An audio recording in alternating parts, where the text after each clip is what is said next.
Some of you might know someone who suffered a stroke at some point in their life and then ended up with a speech impairment. This happens because language is a localized function in the brain.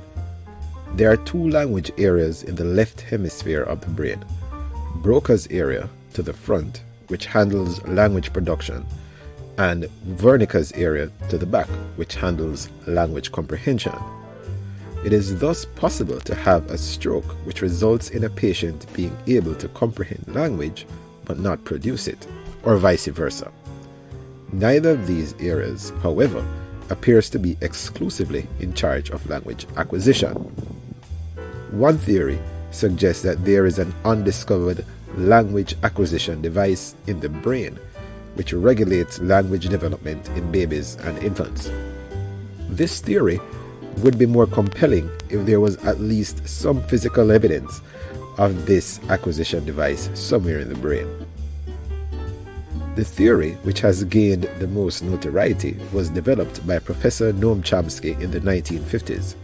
He proposed that children are born with a kind of universal grammar that contains a template for all the possible ways in which any human language can be configured.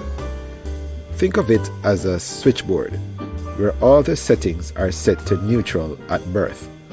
Once children start getting linguistic input from speakers around them, these switches start to go into the settings which match that particular language. This might seem slightly complicated, but it certainly explains the speed at which children acquire language. If children were total blank slates where language was concerned, how would they understand what part of a sentence is a noun and what part is the verb? It's not like we could use language to explain it to them, since they would first need to understand language in general to be taught a specific language. The least likely acquisition hypothesis is the imitation hypothesis. Simply put, there is no way children could acquire language from merely imitating only the structures they hear. The first problem is that linguistic input from the child's environment is very messy. Speakers of a language use slang, they rarely speak in complete sentences, and they don't use nearly a wide enough variety of the lexicon. What's worse, a lot of the language directed at children comes in the form of useless baby talk. It's good for giggles, but has no linguistic value to the baby.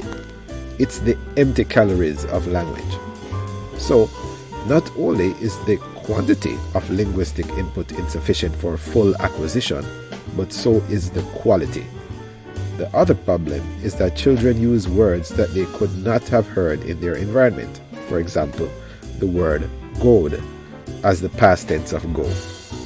That is not an example of imitation, but rather an attempt at linguistic innovation by applying rules already acquired. Children certainly imitate aspects of adult language, but imitation is not an efficient route to acquisition. This idea has to be abandoned. All in all, language acquisition is a fascinating process in the life of children, and the only downside is that we only experience how fascinating it is in hindsight. So, the next time you interact with a baby, ditch the baby talk and talk to them normally. Heck, tell them about your linguistics course and how happy you are for them to be going through this exciting developmental journey.